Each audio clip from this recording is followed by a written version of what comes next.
Good morning, students. Welcome. Welcome back to my YouTube channel, Mr. Lomot. In my previous videos, I taught you rule number 1 and rule number 2 to construct the sentences. Today, I am teaching rule number 3. This old rule will very beneficial for you to make spoken sentences. Let's begin the topic.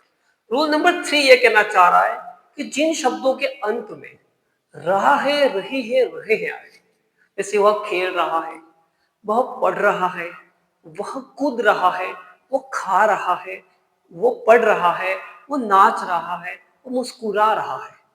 जिन शब्दों के अंत में रहा है, रही है और रहे हैं आवे, ऐसे वाक्य हमेशा बोलते समय के कार्य को बताते हैं। मतलब ये ऐसे कार्य को बताते हैं जो बोलते समय होते हैं। जैसे आई एम ईटिंग का मतलब इस समय मैं खा रहा हूं, है ना। He is cleaning the floor, floor को साफ कर रहा है, मतलब वो बोलते समय कार्य है।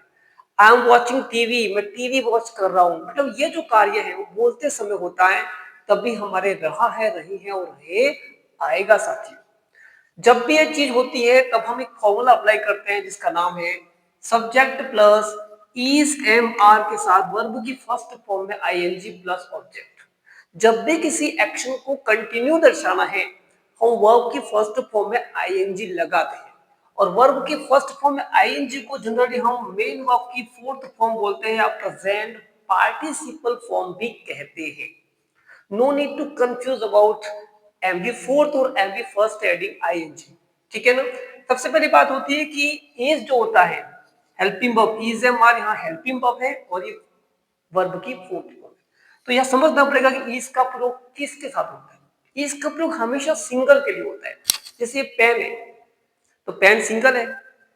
इसी तरह से ही इज का प्रयोग किसके लिए होता है, ही शी इट और सिंगल नेम के लिए होता है, ठीक है ना। चौक इज सिंगुलर है, सिंगुलर का मतलब होता है एक के अर्थ में।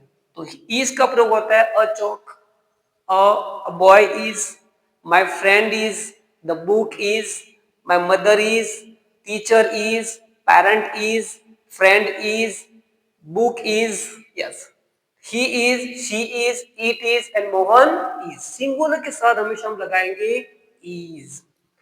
आई के साथ हमेशा लगता है am. I am a teacher, I am teacher, I am a doctor, I am a parent, I am a gardener. Are का प्रयोग प्लूरल के साथ होता है। We are, you are, they are and Mohan and Sohan are. Mohan and Sohan are going to market. Mohan and Sohan. My friends, cattle are. जब भी plural होगा उसके साथ हम आर लगाएंगे। लेकिन कुछ बच्चों की गलती हो जाती है कि आईएनजी लगाते समय गलती हो जाती है। जब भी सीओ एम ई दिया हुआ है, सीओ एम ई दिया हुआ है और अंत में ई है, तो आईएनजी जोड़ते समय वो ई हट जाता है और CO M I N G बनता है। विशेष ध्यान रखना है, CO M E I N G नहीं बनेगा, CO M I N G बनेगा, ये जान रखना। मैक्सिमम तो सीधे जोड़ते हैं, ये कुछ में कुछ वर्ड को ओमिट करता है और कुछ में जोड़ते हैं। सेकेंड में दिया है सी यू टी, टी के पहले यू दिया हुआ है, तो यहाँ टी को दो बार लिखेंगे cutting, C U double T I N G. और एक और है जैसे पी यू टी में आई एन जी जोड़ेंगे अपन, तो यहां बनेगा P U double T I N G, putting बनेगा। देखिए ऐसे वाई, इसमें कोई शब्द हटाए नहीं, सीधे आई एन जी लगा दिया। तो जब भी किसी वर्ब में आई एन जी लगाना है, अगर अंत में ई है तो ई को हटा करके हम लगाएंगे आई एन जी जोड़ेंगे। और जब भी ई नहीं है और अंत में टी और उसके पहले वोवेल यू है तो डबल उस वर्ड को दो बार लिखेंगे। टी को दो बार कर दिए, यहाँ पे टी को दो बार कर दिया। फिर हमको जानना पड़ता है कि ही शी इट का नाम मीनिंग हिंदी क्या है। तो ही और शी, ही मेल के लिए होता है, पुरुषों के लिए प्रयोग करते हैं। इसका मतलब भी वह होता है, वह एक लड़का है, he is a boy. She लड़कियों के लिए होता है तो वह एक लड़की है, she is a girl. It का मतलब यह होता है, और जो चीज के लिए होता है, जैसे it is a chalk, it is a pen, ठीक है ना। यू जो होता है वो तुम के लिए होता है, तुम, यू स्टैंड अप, यू का मतलब सामने के लिए होता है, और ये सिंगुलर प्लूरल दोनों के लिए होता है, और इसका हिंदी मीनिंग तुम होता है। फिर हम देखेंगे आई मैं के लिए होता है। आई एम अ टीचर, मैं एक अध्यापक हूँ। आई एम अ डॉक्टर, मैं एक चिकित्सक हूँ। आई एम अ लर्नर, मैं एक सीखने वाला हूँ। वी का मतलब एक से अधिक, हम, वी का मतलब होता है हम, हम का मतलब एक से अधिक समूह जब वो फर्स्ट पर्सन के रूप में हो, और दे का मतलब वो सारी चीजें आ गई जो न फर्स्ट पर्सन है न सेकंड है, न स्पीकर है और न लिसनर है, ये थर्ड है।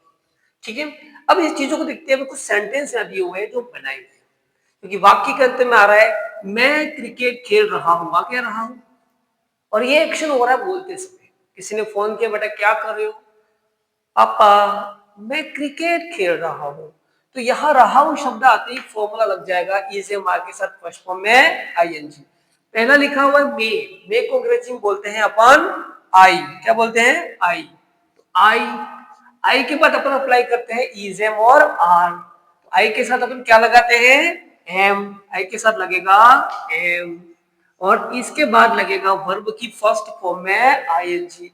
अब इसमें वर्ब कौन सी है, क्रिकेट है या खेल, हाँ साथियों यहाँ पे वर्ब जो है वो खेल है, ठीक है ना, खेल को अंग्रेजी में बोलते हैं प्ले, तो आई एम प्ले के साथ आईएनजी लगाएंगे अपन, तो क्या बन जाएगा आई एम प्लेइंग, और ऑब्जेक्ट क्या बन गया क्रिकेट। हमेशा ध्यान रखने वाली बात है कि हिंदी में सब्जेक्ट के बाद ऑब्जेक्ट और फिर वर्ब आती है, लेकिन इंग्लिश में सब्जेक्ट के बाद वर्ब, सब्जेक्ट वर्ब और ऑब्जेक्ट आता है।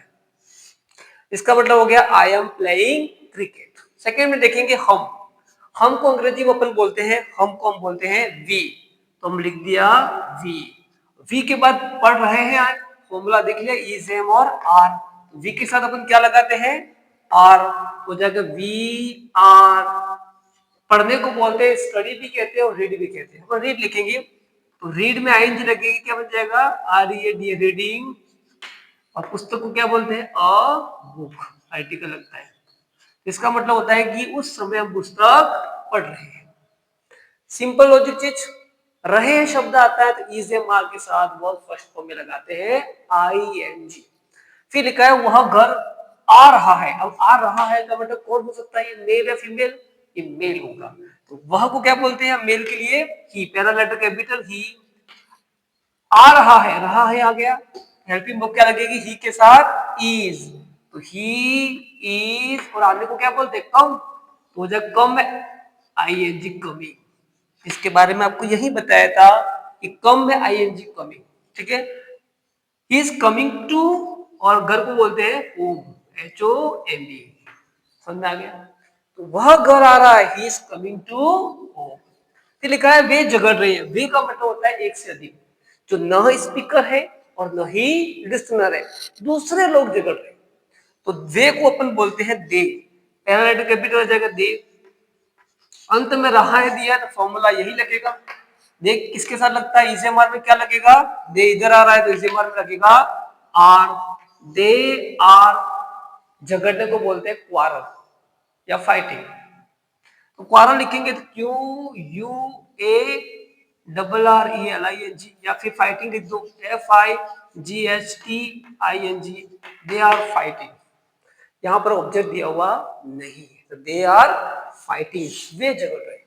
फिर हम देखें कि मोहन प्रश्न लिख रहा है, मोहन कितने मोहन है, एक ही है, तो मोहन की जगह लिख देंगे मोहन और पहला लेटर आएगा कैपिटल, मोहन सिंगुलर है, सिंगल नेम है, क्या लगाएंगे इज, तो मोहन इज, लिखने को बोलते हैं अपन राइट, WRIT, तो मोहन इज राइटिंग, और एक ही प्रश्न की बात कर रहे हैं राइटिंग अ क्वेश्चन, और अंत में लगेगा फुल स्टॉप। नाम आ गया सिंगुलर इज लगा दिया, फिर वह भोजन बना रही है या पका रही है, या बनाने की जगह पका रही है, रखो अब भोजन पका रही है, तो क्या जगह लड़की है तो क्या लगेगा शी, और शी के साथ अपन इजामार में क्या लगाएंगे इज, तो शी इज, और पकाने को बोलते हैं कुक, तो शी इज कुकिंग फूड। इस तरह से आप इज एम आर के साथ वर्ब की फर्स्ट फॉर्म को अप्लाई करके आप बहुत सारे वाक्य बना सकते हैं, ये बहुत इजी ट्रिक्स है। मैं कुछ एग्जांपल्स आपको बताना चाह रहा हूं कि इंग्लिश में सब्जेक्ट के बाद वर्ब आती है और फिर ऑब्जेक्ट आता है, लेकिन जब भी रहा है रही है रहे हैं आता है, मतलब वो कार्य आपका बोलते समय हो रहे हैं, अपूर्ण कार्य होते हैं और कुछ समय के लिए होते हैं। जैसे कि बाहर से किसी ने बोला था को मैं आ रहा हूं, मैं आ रहा हूं, आई एम कमिंग, मैं खेल रहा हूँ, आई एम प्लेइंग। मैं नाच रहा हूँ, आई एम डांसिंग। मैं पढ़ रहा हूँ, आई एम स्टडिंग। मैं लिख रहा हूँ, आई एम राइटिंग। मैं बोल रहा हूँ, आई एम स्पीकिंग। मैं कॉपी कर रहा हूँ, आई एम कॉपिंग। मैं पका रहा हूँ, आई एम कुकिंग। मैं दौड़ रहा हूँ, आई एम रनिंग। मैं कूद रहा हूँ, आई एम जंपिंग। मैं चला रहा हूँ, आई एम ड्राइविंग। मैं एंजॉय कर रहा हूँ, आई एम एंजॉइंग। मतलब यहाँ आई के साथ एम लगा दिया। अगर वहां पर अपन वी से लगा देते तो हम खेल रहे हैं, we are playing. We are eating, हम खा रहे हैं। वी आर गोइंग, हम जा रहे हैं। वी आर स्टडिंग, हम पढ़ रहे हैं। इस तरह से आप बहुत सारे वाक्य बना सकते हो बच्चों। सिंपल ई से मार के साथ वर्ब की फर्स्ट फॉर्म में आईएनजी लगाओ और बहुत सारे वाक्य बनाओ। मीनिंग ये रहता है कि एक्शन टेम्पररी होते हैं, बोलते समय होते हैं, और से कुछ कीवर्ड्स होते हैं, now, at present, at the moment, still. ये कुछ कीवर्ड्स इसमें काम में आता है। Don't worry about sentence making, applying this formula. If you have any query regarding this, please like, share, subscribe my YouTube channel and mention your comments in my YouTube channel. Thank you.